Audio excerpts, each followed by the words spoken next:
Hai semuanya, apa kabar? Semoga kalian semua dalam kondisi yang sehat semuanya. Oh iya, dalam kondisi PPKM begini, jangan lupa untuk selalu menjaga prokes ya. Sebelum memulai pembahasan kita, ini adalah video dengan konten yang serius saya yang ketiga. Mungkin ada yang bertanya-tanya, apa sebenarnya motivasi saya membuat video-video ini? So, singkat bio tentang saya masih seorang karyawan di salah satu debt fund provider dan telah memiliki lebih dari 10 tahun di ekosistem lending di Indonesia. Dan berdasarkan pengalaman saya sendiri, ketika bertemu dengan startup, masih ada startup yang kebingungan ketika mau raise debt. That's why saya membuat video tentang startup series ini. Mudah-mudahan dengan video ini dapat membantu mereka dalam mempersiapkan diri untuk raise debt. Yuk kita simak. Di video sebelumnya, saya sudah membahas perkenalan tentang penyedia debt ataupun equity yang ada di market. Gimana? Kira-kira masih bisa dipahamin nggak? Jika ada yang perlu dikonsultasikan, boleh email ke alamat email di bawah ya. Oke, sekarang kita mau bahas tentang perbedaan jika kamu mau raise debt ataupun equity. Apa aja sih pro ataupun cons-nya? Jadi, perlu banget kamu ketahui ekspektasi ataupun sudut pandang dari kedua tipe investor ini. Yuk, kita bahas satu persatu. Returns. Ini maksudnya adalah pengembalian kepada investor tersebut. Jadi, ketika kamu raise debt atau loan atau pinjaman, maka pengembaliannya biasa disebut interest atau bunga. Dan prinsipal atau pokok dari pinjaman tersebut. Sedangkan untuk equity, pengembalian kepada investor biasanya ketika investor tersebut keluar atau biasa kita sebut exit dari company tersebut. Kemudian, untuk average return nih, ini data berdasarkan pengamatan saya pribadi di market Indonesia yang saya temui. Untuk rata-rata bunga debt di Indonesia itu maksimal di 20% per annum in IDR. Wow, mungkin dari kamu bertanya-tanya, itu nggak salah. Bunga KUR aja cuma single digit, bro. Wait. Ya, tenang. Gue tahu. Tapi jangan lupa, yang sedang saya bahas di sini adalah debt. Artinya segala jenis debt atau loan yang saya temukan, tidak cuma pinjaman KUR. Ingat lagi di video saya sebelumnya, debt itu ada apa aja? Ada pinjaman dari family, bank, sampai dengan debt investor kan? Nanti kita akan bahas lebih detail di video-video berikutnya. Gimana dengan return untuk equity? Ini yang mungkin beberapa orang tidak sadari. Bahwa return dari equity fund itu yang saya temui di atas 25% per annum.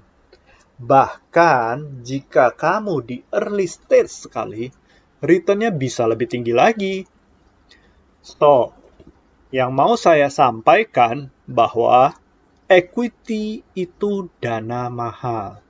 Jadi, bijaklah dalam raise equity. Next, kita ke repayment. Biasanya untuk debt itu repayment-nya bulanan. Jadi, kalian harus menghitung benar kemampuan cash flow kalian. Sedangkan equity beda-beda, tergantung deal dan masing-masing investornya. Kolateral. Bahasa umumnya agunan. Jika kamu ke konvensional debt provider, contohnya bank, biasanya mereka akan mensyaratkan agunan berupa fixed asset, berupa tanah dan bangunan. Mereka akan melakukan appraisal dan sekian persen dari nilai agunan akan menjadi salah satu dasar mereka memberikan limit kredit. Gimana jika equity? Untuk equity biasanya tidak mensyaratkan agunan fixed asset. Beberapa founder yang saya temui, mereka menyampaikan bahwa ini kelebihannya. Tidak perlu memberikan agunan aset. Yes, benar. Tapi, apakah kamu sudah tahu return ekspektasi dari investor tersebut? Ya, silakan dipertimbangkan karena keputusan kembali lagi ke kamu sebagai founder. Karena equity ini memberikan persentase dari equity di company kamu, artinya porsi kepemilikan kamu berkurang di perusahaan itu. Contoh, jika sebelum hadirnya equity investor, porsi saham kamu 99%. Dengan hadirnya mereka, porsi kepemilikan kamu akan berkurang. Mungkin tinggal 70%. But, nilai yang 70% yang sekarang bisa valuasinya lebih tinggi jika dengan hadirnya investor tersebut. Well, gak salah juga sih. Tergantung strategi masing-masing sih.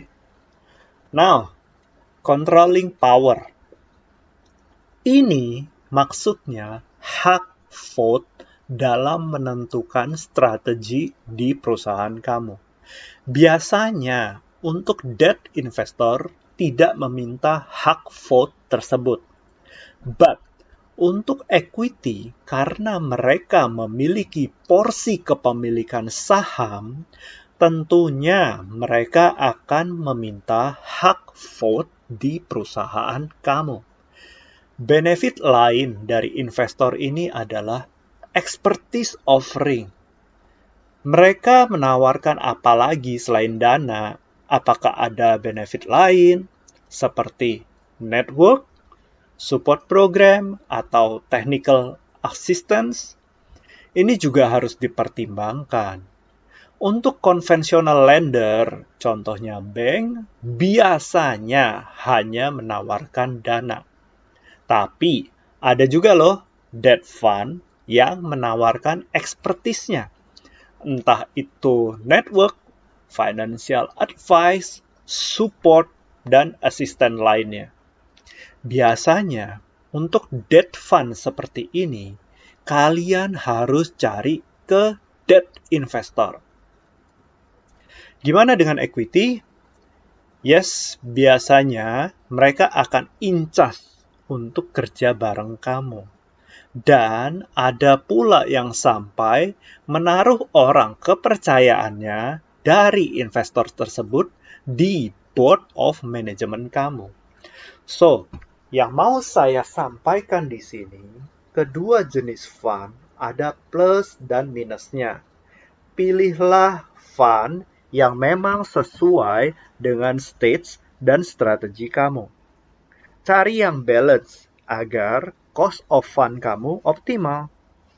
Dan perhatikan term and condition dari masing-masing investor. Seberapa cocok dengan bisnis kamu. Gimana? Apakah kepalanya sudah berasap? Santai ya. Jika masih bingung, bisa kok videonya diulang kembali.